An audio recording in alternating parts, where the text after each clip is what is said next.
राजस्थान की पारंपरिक मोजड़ी अपनी खूबसूरती और बेहतरीन कारीगरी के लिए देश भर में मशहूर है। बाड़मेर में बनने वाली यह मोजड़ी हजारों लोगों की रोजी रोटी का भी जरिया है, लेकिन अब इसके कारीगर धीरे धीरे कम होते जा रहे हैं। आइए जानते हैं कैसे बनती है यह खास मोजड़ी और क्यों यह कला संकट में है। नमस्कार साथियों, मैं आपका साथी स्वरूप सिंह परियार और आप देख रहे हैं द खटक। राजस्थान की पहचान सिर्फ उसकी संस्कृति, पहनावा और लोक संगीत से नहीं बल्कि यहाँ की पारंपरिक मोजड़ी से भी है।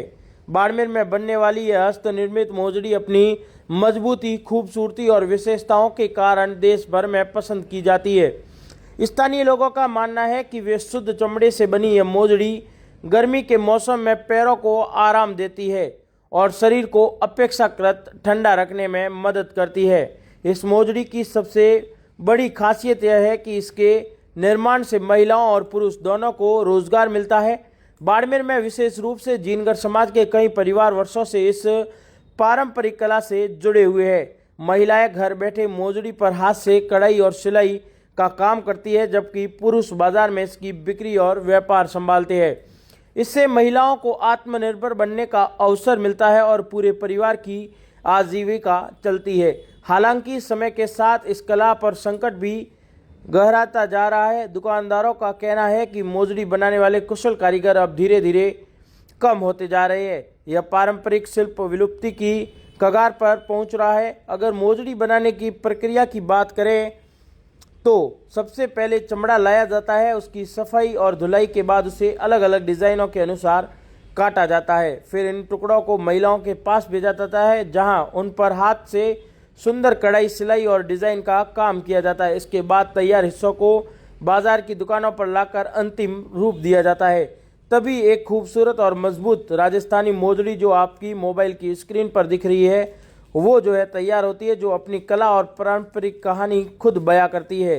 इसी को लेकर आगे आप खुद सुनिए इस दुकानदार ने पूरे मोजड़ी प्रोसेस को लेकर क्या कहा है। धन्यवाद। मेरा नाम हेमराज है और हमारी शॉप आई हुई है मूथा मार्केट के अंदर। स्टूडेंट फुटवियर करके, स्टूडेंट शूज़ करके, पवार हैंडीक्राफ्ट करके अलग अलग नाम है। और ये जो लेदर है ये यहीं पे मिलता है हमको, देसी लेदर कहते हैं इसको। इसमें गाय का, भैंस का और बकरे की चमड़े भी लगते हैं। इसमें अलग अलग तरीके का अलग अलग प्रोसेस होते हैं। ये हम खरीद के लाते हैं।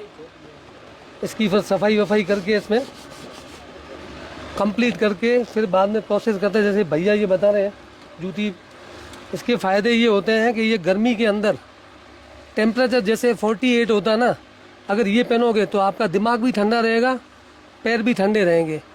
मोस्टली अभी आप देख रहे हो पीवीसी प्लास्टिक का जो पहनते हैं उससे हीट पैदा होती है ना, ये ठंडा रहता है। और ज़्यादातर अपने यही ये मारवाड़ में ही बनती है जूती। अपन इस एरिया में बाड़मेर, जैसलमेर जैसे मतलब ये पूरी पट्टी समझ लो, ये जोधपुर संभाग पूरा समझ लो, तो जूती का प्रोडक्शन ज़्यादातर यहीं भी होता है। पर यहाँ अब कारीगरों की कमी होने की वजह से काम बहुत ही लिमिटेड हो गया है। इसमें लेडीज़ और जेंट्स दोनों मिलके ये बनाते हैं। लेडीज़ जैसे ऊपर वाली एम्ब्रॉयडरी वगैरह करती है घर पे ही, ये पूरा वर्क लेडीज़ करती है। बाकी जो चिपकाई वगैरह लेडीज़ करती है। सिलाई का काम हो गया, बाकी ये प्रोसेस का काम हो गया, बाकी ये भैया भी करते हैं हमारा। अभी आपको डेमो भी हमने बताया, इसके कई फ़ायदे भी है।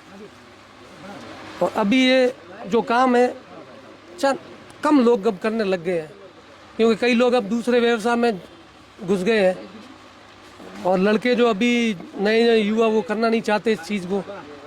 बाकी ये बहुत ही बढ़िया काम है और इसको वर्क मेडिटेशन भी कह सकते हैं अपन। जैसे ये लेदर होता है, इसकी पहले सफाई वफाई होती है पूरी, ठीक है ना।